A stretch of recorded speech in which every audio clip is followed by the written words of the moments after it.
The Toy Insiders shared their list of screen-free toys, games, and activities for family fun on Global Day of Unplugging. We're going to see a lot of toy makers really lean into creating toys that don't require any sort of apps or screens or too advanced technology, just to make play and a little bit simpler for families. Parents can help their kids build succulents with the Tiny Plants Lego set. Those construction sets really get kids to be building things up, and even adults, working with their hands, using that spatial reasoning, all those great STEM skills while having fun. Make game night a smash hit.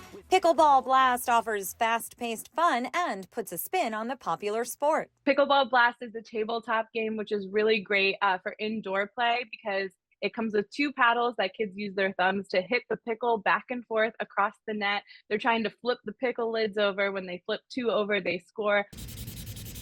Crayola's Bluey and Gabby's Dollhouse Color Wonder Kits can inspire creativity. They're great for at home. They're great for on the go. They're just really amazing because they are truly mess free. So when you color with the Color Wonder markers, they only work with the special Color Wonder paper. So this is a perfect way for kids to get that creative energy going. And little ones can get outside and play in the fresh air with the Coco Melon 10-inch balance bike. These are for kids ages 2 to 5 usually that are just learning how to ride the bike. So it doesn't come with the pedals. It's just teaching them balance. In Hollywood, Ashley Dvorkin, Fox News.